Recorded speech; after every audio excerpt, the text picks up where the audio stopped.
Hi friends, ఇప్పుడు వచ్చేసి నేను ఈ కట్ చేస్తున్న బ్లౌజులు 5 బ్లౌజులు అండి. ఇవి లైనింగ్ వచ్చేసి మీటర్ తీసుకున్నాను.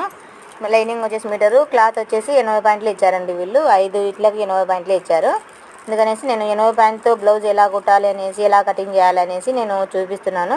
నేనైతే మన ఛానల్లో ఫుల్ వీడియో పెట్టాను. ఇది ఎలా కట్ చేసుకోవాలి, ఎలా మనం కుట్టుకోవాలి అనేసి పెట్టేశాను. కొంతమంది ఎన్నికిస్తారు కదా, సరిపోదు, ఇది తక్కువ వస్తుంది, పీసులు పడ్డాయని. కానీ అలా ఎలా పీసు పడుకోకుండా నేనైతే ఎలా కట్ చేశాను అనేది మన ఛానల్లో ఫుల్ వీడియో పెట్టాను. వెళ్ళి చూడండి. నేనైతే ఒక పీసు కూడా పక్కకు పోకుండా వేస్తాను. మా బాబు చూడండి, నేను కట్ చేస్తానని వచ్చి నాకు పక్కన కూర్చొని నాకు మాటలు చెప్తున్నాడు. నన్ను ఎందుకు పిలిచలేదు, నేను కట్ చేస్తానని వచ్చి కూర్చున్నాడు, చేస్తున్నాడు. నాకు ఐడియా చెప్తున్నాడు, నేను ఇక్కడ కట్ చేస్తాను నువ్వు అని. నాకు అయితే ఒక అక్క కామెంట్స్ పెట్టారు, చీర కుచ్చులు మీరే వేస్తున్నారు, మాకు చూపించండి అని. సారీ అక్క, నేను పెళ్లి బట్టలు కుట్టుకుంటా కాస్త బిజీగా ఉన్నానక్క, నైట్ వేస్తున్నాను నేను శారీ కుచ్చులు, మీకు నేను పెడతానక్క, ఒక వీడియో తీసి అయితే నేను చూపిస్తానక్క. సారీ అక్క, ఏమనుకోవద్దు, నేను వీడియో తీసి అయితే కంపల్సరీ చూపిస్తానక్క. బాయ్.